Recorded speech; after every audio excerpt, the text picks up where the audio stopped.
Hi there, my name is Saria, and I'm here to provide a submission of Ruff City.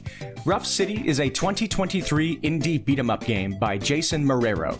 It's compact and simple, consisting only of a 4-level story campaign with single-player and local 2-player modes. This submission regards a single-player speedrun, with estimates of 17 or 18 minutes, depending on the category. In each stage, the player is barred from progression at determined intervals, where they must clear all enemy waves before being allowed to continue. Every stage ends with a boss battle. The single-player story follows Lucky, a former member of a city gang called the Hounds. Lucky returns to the city with a vengeance in order to fight for something precious that was taken from him. This game features a cuddly, colorful presentation, full of cutesy cartoon animals and a pervasive confidence in its breezy, cheesy tone. Violence is inherent to its genre of choice, but in this case, it never feels mean-spirited. Ruff City is a lighthearted affair, and odds are high that its sense of humor harms no one, except die-hard haters of puns. A high-level speedrun of Ruff City features a lot of usual hallmarks of beat-em-up speedrunning. Calculated strategy, enemy manipulation, precise execution, and some crucial tricks, as well as some luck, of course. The heartbeat of a Ruff City speedrun is constant vigilance of the play area, with intent to cut off enemy options and herd them all together for simultaneous hits. Some enemies require special circumstances to take damage, and many of them can activate sporadic invulnerability states. Because most of the game features the same spawns every time, each area can be controlled and expedited with a premeditated strategy where players are constantly one step ahead of the game and its spawns. Ruff City features a very basic fighting system, with fast 8-directional movement, a 3-punch combo, a jumping attack, and a super spin kick move, governed by a super meter. Players can optimize the game with careful selections from that minimalist move pool, and the skill ceiling is actually fairly high. If the super meter is partially full, the player can execute a short spin kick, and if the meter is full, the spin kick lasts for several seconds, complete with full mobility. In both cases, the player is granted invincibility while the attack is active, and strategic usage of both versions of the super kick can save immense amounts of time. In some portions of stages, weapons are also provided to players. Weapons and other items are picked up with a designated pickup button, and once weapons are grabbed, players can use the attack button to replace their punches with weapon strikes, dealing significantly more damage. However, weapons are finite. They break after incurring 8 strikes. That is, unless players successfully activate the game's current best glitch for speedrunning, the infinite weapon glitch. If a player is in the middle of striking someone with a weapon and takes damage at a specific time, the game seems to get stuck while iterating the weapon health variable, and the player is free to enjoy a weapon with infinite strikes. Small pugs and their projectiles are great for that interrupted damage trade. The moment a player is knocked down, enters an area where weapons are removed, or releases the weapon through other means, the glitch deactivates. This makes for a pulse-pounding spin on the normal gameplay loop. Not only does standard wave clearing become far easier and faster with the glitch active, but 2 of the 4 boss fights allow a weapon to be brought into the fight, allowing for those 2 fights to be blitzed in a fraction of the usual battle time. However, this glitch is tricky to activate and only has limited chances to occur. Once it's active, it's constantly in danger of being ended by knockdown attacks or forgetful moments, so it not only makes for faster runs, it adds some spicy tension as well. With that said, I believe a possible donation incentive regarding Ruff City in a speedrunning marathon would be a category upgrade. The game could begin in the marathon listed under the glitch list category, giving donors the chance to upgrade the run to the full any % category, which allows use of the weapon glitch. While the glitch is somewhat precise to achieve, there are many chances to activate it in the first stage, giving viewers a high chance to immediately enjoy its effects should they successfully upgrade the run. Both categories, glitchless and regular any %, are extremely marathon safe. Even in the worst-case scenario of the player being KO'd, an infinite continue system always respawns the player right at the place they were just defeated. That said, deaths are extremely uncommon at a high level of play. Even in the unlikely case that the player is in danger of dying in unexpected places, Ruff City offers frequent health refills, fully restoring health in exchange for a couple of seconds at most. Something I say often about Ruff City is that it doesn't try to reinvent the wheel, and it doesn't have to. It's a game that knows exactly what it wants, and it never exhibits any pressure to do anything other than those things. It just wants to be a beat-em-up about cute animals, and so it is. Despite being a tiny, basic game, it has left a big impact on me. It's bright and upbeat, brimming with the simple joy of making games. I feel that Ruff City would add a warm energy to just about any speedrunning marathon. Thank you for considering it for yours. Good luck with the event. If you have any questions, feel free to contact me at my provided contact mediums. Due to the previously mentioned incentive potential, I will now provide example speedruns of both versions of Ruff City Any%, starting with unrestricted Any% and followed by the glitchless run. Enjoy! Hi everybody, I'm Saria, and I'm going to show you a speedrun I did of the indie beat-em-up game Ruff City. It's a cute, short, straightforward beat-em-up available on Steam right now for $3.99. I highly recommend it to anybody looking for a simple beat-em-up experience. I'm going to do a speedrunning category that allows the use of an awesome time-saving glitch, but for now, we just start off with some simple wave clearing. Enemies are coming at us, and we have to defeat them all as they come in order to progress through the levels. We have a simple 3-punch combo, and I'm just using that to try to hit multiple enemies at the same time. That causes everything to go by faster. There's lots of luck involved with enemy decisions, but we try to take away their options as much as we can. Just try to stay one step ahead of the game at all times. They can do things called pink attacks, which causes them to be invulnerable, and those tan dogs can just block on their own as well, which is a bit annoying. And now, here's where the fun really starts. The enemies brought in weapons, and now there's that little pug. I'm gonna let it scurry over, throw a weapon at me, and then I'm going to do a weapon swing, deal the pug damage, and have that weapon strike be interrupted by that pug's projectile. That seems to confuse the game. Weapons in this game are supposed to break after incurring 8 hits against enemies, but if I cause that weapon strike, which deals damage, to be interrupted by the pug's projectile, the game seems to stop iterating the weapon damage variable, and so now we can enjoy an infinite weapon. This is the amazing infinite weapon glitch, which can end anytime we drop the weapon, and that attack would have knocked me down. If we get knocked down, or the weapon is taken from us in between some screens, or if we just forget and we drop the weapon on our own by blocking, the glitch will be over. So it's a bit of a pulse-pounding experience to try to keep the glitch for as long as we can, and it's crucial because we are allowed to bring that weapon into this boss battle against Pugma, and so now we can just deal massive damage to her when we're not supposed to be able to. I'm going to try to lure her against this left wall because enemy AI can get stuck against the wall. Unfortunately, she didn't come over far enough, and so now she's launching into her other attacks. That's a shame, and now she's doing this long 3-jump sequence, and so I'm losing time here, but I'm still completing this fight way faster because weapons deal so much more damage than my regular attacks, and there she goes. Such a massively faster fight with the glitch. I love this glitch so much. I was also using a super attack during that fight. You see on the top left of the screen, there's a super meter. When it's full, I can do a long super spin kick, and even when it's not fully filled up, I can do a short version of the super kick. Both versions allow your character to be invulnerable while the move is active, and that's incredibly useful many times through the run. Now we're in the second level, the subway stage. A bit of a scratchy start there. And you see there is a new enemy type here.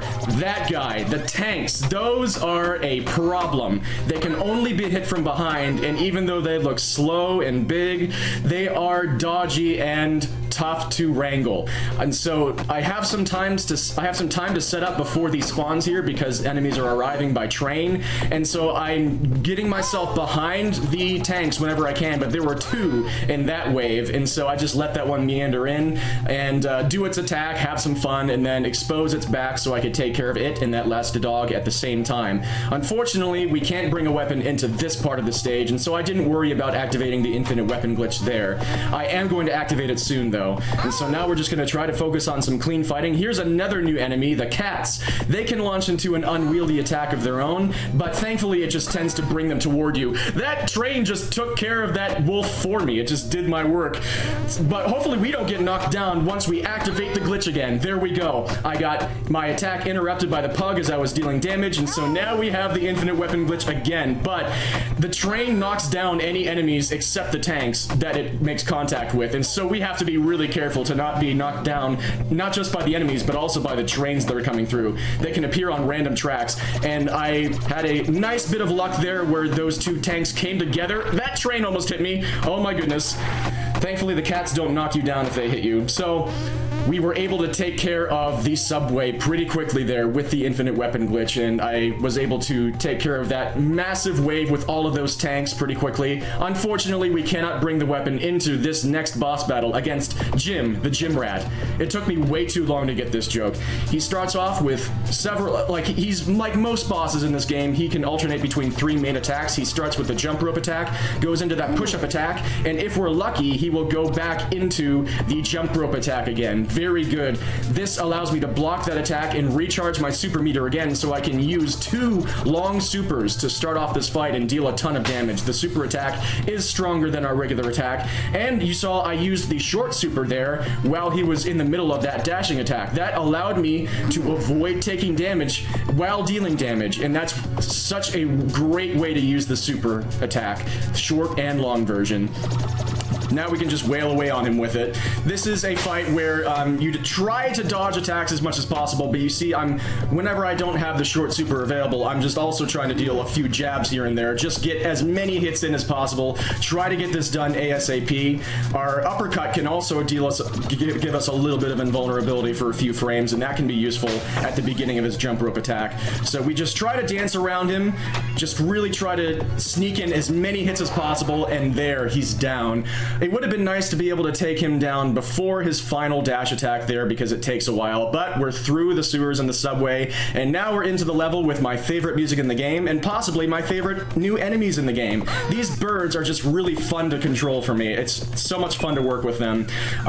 We have to use our anti-air jumping kick, which has our smallest hitbox, and it's just, you gotta be pretty precise with them, but then it can lead to these amazing moments where we clump all these enemies together, and our uppercut can knock the birds out of the sky too. It's just so much fun. Unfortunately, I did not think to use that pug that appeared last out of the food zone door to set up the infinite weapon glitch, and we're in this slot machine part of the stage. That's what I call it, because every enemy in the game can appear at random here. It's the only part of the game where that's possible. The infinite weapon glitch would have helped us a lot here because our regular attacks are way slower, but we got some lucky unluckies there. That new enemy type that appeared as a mini-boss, the unluckies, all spawned right together so I could smack all of them down with one super kick. Thank you, unluckies. But now we're into the next part of the stage where I'm planning to set up an infinite weapon glitch, and this part can go a bit squirrely, and that's not great. I got a little unlucky with the timing there, and unfortunately in this part of the stage, enemies can go off the side of the screen where we can't hit them. Thankfully that cat only had 1 hit left. Hopefully it doesn't happen again. What are you doing, buddy? Okay, whatever. Oh, and now we've got the tank into his attack. Oh, he got me. Good job, buddy. Oh, man, the tanks. We're gonna have some scary spawns with them in the next level, but for now, let's try to focus on cleaning this up. All right, that wasn't a great start, but let's try to do a little bit better here. Hope the enemies do a bit better with coming together. Thank you, Pug. Thank you very much. That's more like it. Okay. And the cat was so nice and just walked into me. That's a nice boon. Okay, things are going a bit better now. And now I'm going to focus on this wolf and leave the pugs unharmed for now because we want them to set up the next infinite weapon glitch. Boom, we got it. All right. Oh, don't hit me. Oh my gosh, that was close. There's just so many clench moments that could cause you to drop the weapon. But we're good. We've got the infinite weapon glitch. We've been able to set it up pretty much immediately every time as well when we've gone for it. Now I'm going to wait a moment for these unluckies to get together, then use a super kick against them, and then just take care of this last straggler. And now we've got a boss where we can also bring the weapon in. This is the last boss where we can bring a weapon into the fight. And if we had brought a normal weapon in, it would already be broken now, but now we can just deal so much damage, but all of his attacks, I think, can knock us down. So we've got to be super careful at all times, especially with this attack. This is crucial. We have to try to dance around these knockdown barrels while trying to deal damage at the same time, and I'm focused so hard on it, I forget something crucial. I could have just used my long super attack in the second half of that move to deal a lot of damage while being invincible. But I also manipulated his AI there by standing really close to him during his invincible period here. Sometimes it confuses him and he skips one of his attacks. We didn't have to wait through that long barrel attack while he was invincible, and it pushed it into this vulnerable phase, and he was down so quickly. I wonder if I would have one-cycled him if I had remembered to use my super attack. We can't think about that now. We have our last stage to deal with, and we do not have any invincible weapon attacks to be able to really make use of here. Those wolves were really nice there. And that Unlucky's terrible uppercut hitbox was really nice there as well. For some reason, it didn't knock me down. And now we're just going to take out one of the first pugs to get the second Unlucky in, wait for them to get together, use a super attack, and that was a pretty clean start there. Now, this second part is pretty crucial. We've got to try to anti-air this bird to get started. Hope everybody walks into me. Good, they were pretty charitable. All right, awesome. That uppercut hitbox that we have is great for crowd control. We got some more stuff. Awesome, okay, and now another Unlucky is going to appear. Use the super attack. Unfortunately, we're not going to have a super attack in time to deal with one of the most scary spawns in the game, because now here comes some more tanks. The second one's coming too, and they usually spawn in a really weird configuration, but I'm able to hit them both at the same time. That was a dream. It never goes that well. Oh, okay, things are starting to feel real now. This is looking like a pretty good run, honestly. And guess what? The cat agrees, and it says, hey, you know what would really suck is if I went as far away from the exit as possible right at the last moment to cost you a ton of time. Is that not like ultimate cat behavior? That is such cat behavior. Anyway, here's an elevator section because we've got to have one of those. It's a pretty standard first wave here, just a few normal enemies. Hopefully they come together. That last pug took a little while to come in, and that's something we're going to be seeing for all of these waves. Enemies cannot be hit until they cross a certain point at the bottom of the screen. And so we're a bit at the mercy of the game here, especially with this second tank that comes in. Please let me hit you. Okay, I took a bit of a risk there, hoping, because he got stuck on the wall, and sometimes he gets stuck on the wall before his hurt box loads in, and you just have to wait. You just have to sit there, and we got lucky there, thankfully. And speaking of lucky, here are some unluckies. Nice, and now we just have to wait for this last one to meander its way in. Can't really do much, you just have to wait. And unfortunately, we cannot take that weapon into the final boss room. Here we go. This first phase of the final boss is crucial. We have to 3-cycle it, or else we're going to lose so much time. Try to immediately deal as many hits as possible, and now he launches into this attack, which takes so long, and you can't hit him during this. I missed my punch! Okay, am I dealing enough damage? I don't know. I don't know if that's gonna be a 3-cycle. This is a little scary now. Just try to do the super attack immediately. Hope it's enough. Oh my gosh. On the last frame of my super attack, he was taken out. That was close. But now we've got the final battle. This final form of the final boss is the only boss fight in the game where you do not have to wait for anything. We can deal damage at all times. There's no invincibility. But one of his attacks is very crucial. This one, where he can grab you. We can dodge it with our super attack. Both versions of it. The long super is easier. The short super just barely works out to dodge it. I'm going to try it here. I was early, just barely. My invincibility ended right when his grab started. That's a shame. It feels really good whenever you can dodge that and deal damage at the same time. Let's just use the long super. Very good. He has this attack right here is also pretty crucial for dancing around and dealing damage at the same time. This is just pure execution. And I was late that time with the short super dodge. That's so frustrating. It looks so much better when you can use that attack correctly. But we're getting into the end here. I used up my healing item, and so I have to be careful. I'm taking a lot of hits. Oh my goodness. And that's it. That is Ruff City any percent with use of the weapon glitch in 12 minutes and 48 seconds. And Lucky has retrieved the precious thing that the Duke took from him, the toy ball. Our story is over for now. Thank you so much for watching. I really hope you enjoyed that run. I love this game. I want to thank everybody who worked on this game. I think you did a great job. This game is really just a simple experience. It's so clearly confident in what it is, and yes, the dog's pain noises hurts me a little bit, and normally I just can't handle like animal harm at all, but this game is just sort of adorable, and it doesn't take itself that seriously, and it just works for me. Hopefully, if you are interested in this, then maybe this has brought it into your radar and it's something that you want to try out for yourself. I do encourage you to do so. And if you want to run this game, I encourage you to do that as well. This was not a perfect run by any means. We can definitely shave some time off of this.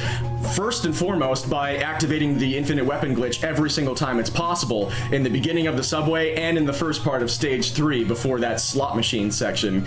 And also, maybe we can one-cycle that third boss. That would be huge. That would be so satisfying. I feel like it's gotta be possible.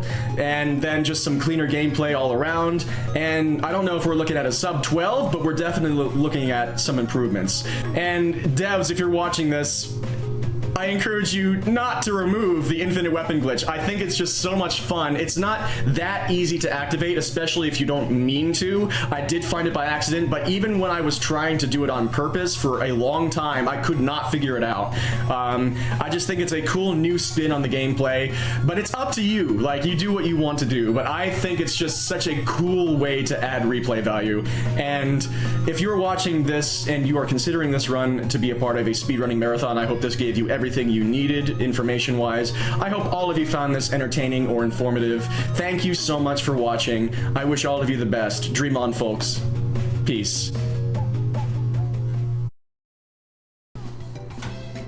Hey everyone, I'm Saria. I performed this upcoming speedrun of Ruff City. Ruff City is an indie beat-em-up game currently available on Steam for $3.99. It's short, modest, and straightforward. My first playthrough took about 1 hour to finish. This run starting now is my fastest completion so far from my first week of grinding. Right away, we're stopped by waves of doggos. Our main priority is to group foes together. This involves a lot of luck in enemy decisions, but I've developed strategies for each screen. In this first level, I will mainly use the standard attack, a basic 3-punch combo. The third punch can deal 2 hits and is stronger than the jabs. A super attack meter sits at the upper left. It's full, but it's not an efficient option yet. Our super spinning kick sends most enemies flying. We need them under control instead. Weapons are provided now. They break after 8 hits, unless a tricky glitch is activated. This is a glitchless speedrun, so I'll be using the weapons normally throughout the game. Unfortunately, the tan dogs blocked a lot, which still decreases the weapon health. Unlucky. All weapons deal way more damage than regular hits, so planning their use is important. Now for a wacky screen, one of the most annoying in a Ruff City speedrun. Those horsies can send everyone skyward, and foes constantly desync and separate. Here, the dog and wolf both separate horrifically, costing me a lot of time. Darn, in the chaos of the fight, I lose track of this wolf's health right here. Thankfully, some foes finally group together, but this room has been pretty ugly. Unfortunately, the pickup button is often frustrating. It can take a few presses to work. And if several pickup items are within a mile of each other, who knows which one you'll get. I brought this weapon along, but I'm not using it yet. I'm saving it for the upcoming boss. The small pugs can scurry just about anywhere, so we're praying they don't go rogue. This speedrun involves constant vigilance and coverage of multiple AI scenarios. With the last pug KO'd, it's time to move on to the first boss of the game. Because we saved the weapon, we can start this fight by dealing tons of damage. Pugma alternates between 3 main attacks, a common trend for this game's bosses. I coax her against the wall, which causes a common AI problem in Ruff City, getting stuck. The AI eventually acts, but while it's struggling, we have time to deal lots of hits. I'm finally making use of our super kick in this fight. A full bar gives us a very long attack. However, while it's charging, we can perform a short version of the super, still useful. Both versions of the super still grant invulnerability, so we can wail away while avoiding damage. Thanks to the weapon, the AI getting stuck, and timely supers, Pugma goes down quickly. Venturing into the tunnel takes us to the next stage. The subway introduces 2 new enemy types. Both are unwieldy, but one is a problem. Said problem appears right away, the big, resilient, dodgy tank enemy. They can only be hit in the back, turn around without notice, and have a long pink attack. Full super kicks can quickly KO them, but if more than one tank is on screen, good luck. In this area, we have time to get set before tanks spawn, so we can address them. This next phase spawns 2 tanks. A weapon will handle the first while our super recharges. Fortunately, a hound ends up in the perfect spot to hit him and a tank at the same time. So I can use the end of my super kick to weaken the blocking foes. Good stage start. Unfortunately, for the rest of the game, tanks will spawn in ways we can't really rein in. Now for the second new foe type, cats. If left alone, they can launch a chaotic attack. It's not too detrimental yet because it'll simply bring the cats to our location. In the subway, trains spawn on random tracks, a damage hazard for all characters. This train sends our last enemy all the way to the left, an irksome, silly time loss. Now the tanks return. I decide to focus on the right side to give the tank time to emerge. I wonder if it'd be better to go for the tank first, then work my way to the right. Reason being, one of the next tanks spawns with his back exposed on the right side. See hints of why tanks are a nightmare? I have to wait for them often, losing time. That makes this upcoming wave crucial. 4 tanks right away. A train can ruin all of this. Thankfully, it missed the left tanks and they stay synced for a well-placed super hit. Now, 4 cats to end the level. This can also go very badly in a hurry if they desync. Instead, they cooperated perfectly, even ending up near the exit. Lovely, friendly kitties. Next up, Jim, the second boss. I find him to be one of the simplest boss fights in the game.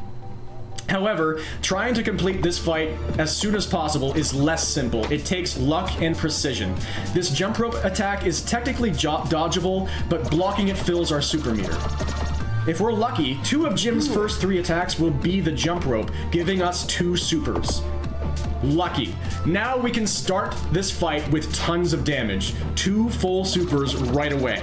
He's guaranteed to do his 3rd attack next. This is where extra hits make a difference. As he rushes past, the short super can deal a couple of hits, and jabs help as well. It seems the short super kick must recharge as well. It takes a few seconds.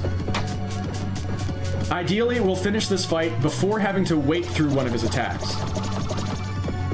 Let's score some more hits while he runs. Oh, I started my short super kick too late and its charge was eaten by my fall. That startled and flustered me, so I missed some potentially vital hits during his dash phase. Also, I'm getting low on health, so I'm going to be angling toward the health pickup. This means I'm missing out on even more hits, which could speed up the fight.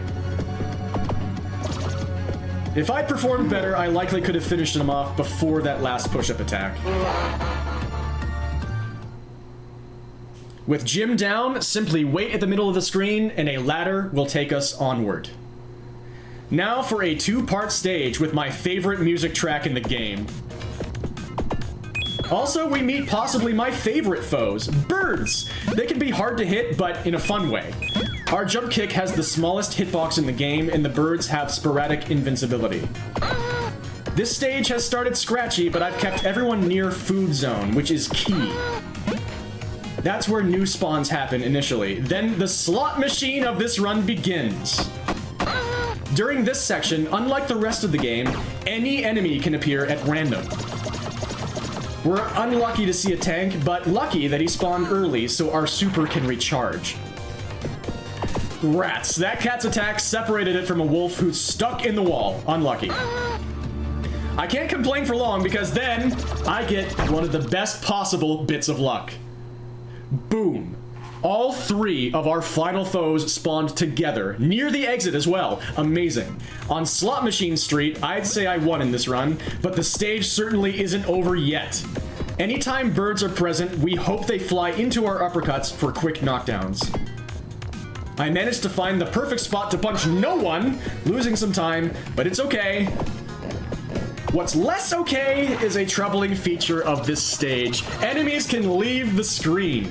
If that happens, we're helpless to wait for them to return into our range. Oof, that sequence was a good example of faux desync. This fight is worryingly slow now. Everyone separated and interrupted my attacks. I've got to play great from here on. This cat decides to apologize for the last cat being a pain and walks directly into me. That really helped. Now we have to stay the course. Smart targeting, hurting foes. 2 weapons come into play, and we'll save 1 for the stage boss later. Much better. We've righted the ship. Now, Unlucky's return, joining the enemy pool. They have even more HP than the tanks, but I'm saving my super, and you'll see why soon. I'm eating a lot of damage while prioritizing grouped enemy hits. Oh, yikes, I'm in danger now. But I know what to do. 2 more Unluckies, and I'll focus on the cat while they come in. That lets me take care of them both with 1 super kick. Now for a boss fight that's become my favorite since implementing my current strategy. Woo!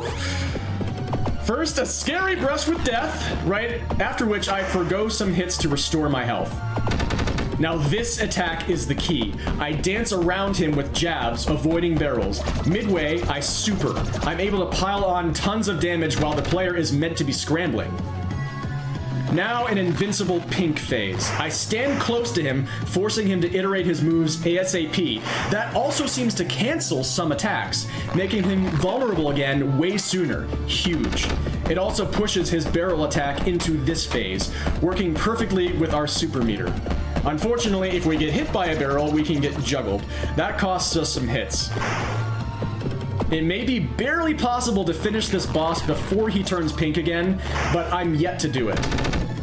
Thanks to our manipulation, he's forced to spend this whole phase doing the barrel attack. This means that both of his invulnerable periods were very short, a mostly ideal fight.